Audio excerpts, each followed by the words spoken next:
আসসালামু আলাইকুম। আজি আপোনালোকলৈ বেলেগ এটা ৰেচিপি লৈ আহিছো। ৰেচিপি মানে আপোনালোকে খাইছে দেই, মই নাই খোৱা বুলি ক'বলৈ যোৱা নাই। আজি লৈ আহিছো বৰা চাউলৰ পোলাও। বৰা চাউলৰ পোলাও মই কেনেকৈ বনাওঁ আপোনালোকক দেখাই আছো, আপোনালোকে চাই থাকক। আৰু এইফালে লৈছো মই মাংসখিনি অলপ ভাজি এনেকৈ সৰু সৰু টুকুৰা কৰি লৈছো। আপোনালোকৰ ইচ্ছা ডাঙৰ কৰিও ল'ব পাৰে। মই আকৌ বৰ বেছি দেখুৱাই দিয়া এইফালে, মই আকৌ বৰ বেছি সৰুকৈ লোৱা নাই। চাওকচোন, এই ইমান ডাঙৰ ডাঙৰকৈ লৈছো বাৰু।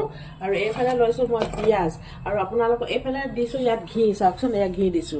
আৰু বৰা চাউলৰ পোলাও বুলি ক'লে ঘিত বনালে বহুতেই ভাল লাগে, নহয়নে? তাৰপাছত মই কেনেকৈ বনাওঁ দেখাই আছো, চাই থাকিব আপোনালোকে। এতিয়া তেলখিনি মই এনেকৈ ৰঙা কৰি লৈ এয়া মই পিঁয়াজ দিলোঁ, দেখিছেনে? এবাৰ আকৌ দিলোঁ, আপোনালোকে দেখা পাইছে নহয়, আদা ৰচুন দি। এতিয়া মই ইয়াত কি কৰিম জানেনে? মাংসখিনি দি দিম। ইয়াত চাওকচোন, পিঁয়াজখিনি চাওক মিছা বৰণীয়া হৈছে, দেখিছে নহয়? হোৱাৰ লগে লগে আকৌ মাংসখিনি তেলতে দি দিব। তেলত দি দিয়াৰ পাছত এইদৰে লৰাই থাকিব, এইদৰে লৰাই মাংসখিনিও যেতিয়া ৰঙচুৱা হ'ব, নিজৰ আন্দাজমতে নিমখ দিব। এয়া চাউল চাওক, মই চাউল 2.5 টেমা চাউল লৈছিলোঁ। 2.5 টেমা মানে 2 টেমা আৰু আধা এয়া বৰা চাউল লৈছিলোঁ।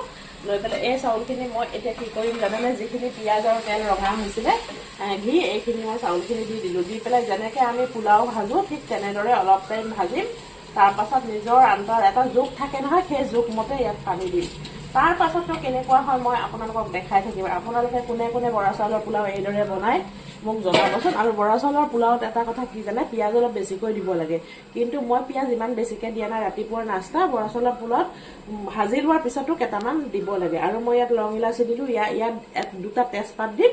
হৈ যোৱাৰ পাছত আকৌ অকণ ভিতৰত ঘিউ দিম, ওপৰত মানে মিলাই অলপ ঘিউ দিম দেই। তাৰপাছত চাই থাকিব। এয়া চাওক, নিজৰ আন্দাজমতে পানীটো দিলোঁ। আৰু নতুন বৰা চাউল যিহেতুকে, সেইকাৰণে পানী অলপ কমাই দিব লাগে, নহয়নে? আৰু আপোনালোকে জানেই নহয় জানো, নতুন চাউলত সদায় অলপ পানী কমাই দিব লাগে। গতিকে মই মোৰ আন্দাজমতে পানী দিলোঁ। আৰু বৰা চাউলৰ পানীটো অকণ কমেই দিব লাগে। আৰু এইখিনি হোৱাৰ পাছত মই আপোনালোকক দেখাই থাকিম। এয়া কেউৰা জল অলপ দি দিম। কেনেকৈনো দিওঁ আপোনালোকে চাই থাকিব, মই দেখাই থাকিম। এয়া চাওকচোন, হৈ গ'ল বৰা চাউলৰ পোলাওখিনি, দেখিছেনে? কি ধুনীয়া হৈছে চাওকচোন। আপোনালোকে খালেহে গম পাব, নোখোৱাকৈ কেনেকৈ গম পাব ন? মই এতিয়া খাই চাম বাৰু। আৰু ইয়াত পোলাও একদম আখনি পোলাও নিচিনা হৈছে, চাওক দেখিছেনে? এতিয়া মই এয়া চাওক অলপমান